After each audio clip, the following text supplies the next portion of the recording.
రైతు రుణమాఫీపై హర్షం వ్యక్తం చేస్తూ జైనద్ మండలం రాంపూర్ గ్రామంలో కాంగ్రెస్ నాయకులు కార్యకర్తలు CM Revanth Reddy Congress party Adilabad assembly incharge Kandi Srinivasa Reddy చిత్రపటాలకు పాలాభిషేకం చేశారు.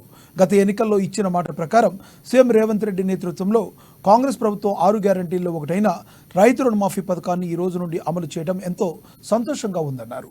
మాట ఇస్తే తప్పని ప్రభుత్వం ఏదైనా ఉందంటే అది కేవలం కాంగ్రెస్ ప్రభుత్వమేనని అన్నారు. ఈ కార్యక్రమంలో గ్రామస్తులు, రైతులు, మహిళలు పెద్ద ఎత్తున పాల్గొన్నారు.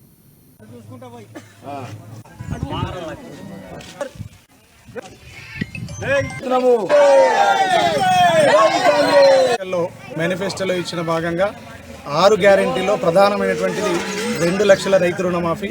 దానిలో భాగంగానే ఈరోజు మన రేవంత్ రెడ్డి అన్న ప్రభుత్వం వచ్చి 6-7 మాసాలు అవుతుంది. ఈ 6-7 మాసాల్లో ప్రధానమైనటువంటి 2 లక్షల రైతు రుణమాఫీని ఈరోజు సగౌరవంగా ప్రారంభించడం జరుగుతుంది. కాబట్టి మా అందరు రైతుల్లో కూడా సంతోషమైనటువంటి భావం వెలువడుతుంది. కాబట్టి మా గ్రామం తరఫున, మా గ్రామంలో ఉన్నటువంటి రైతులందరి తరఫున రేవంత్ రెడ్డి అన్న ప్రభుత్వానికి కృతజ్ఞతలు తెలియజేస్తూ జై కాంగ్రెస్. ఏదైతే మా గౌరవ తెలంగాణ రాష్ట్ర ముఖ్యమంత్రి వర్యులు యనుమల రేవంత్ రెడ్డి గారు ఇచ్చిన మాట ప్రకారం 6 గ్యారెంటీల్లో భాగంగా రైతు రుణమాఫీ అనేది ప్రధానమైన అంశంగా భావించడం జరిగింది. అందులో భాగంగా ₹1,00,000 రుణమాఫీ ఈరోజు 12 లక్షల రైతులకు రుణమాఫీ చేయడం జరిగింది.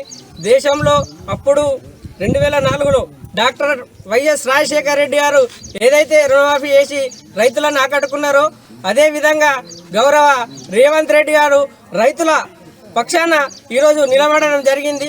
ఇలాంటి ప్రభుత్వాన్ని మనం ఎంతో ఆదరించాలని కోరుకుంటూ ఈ అవకాశం ఇంతటితో సెలవు.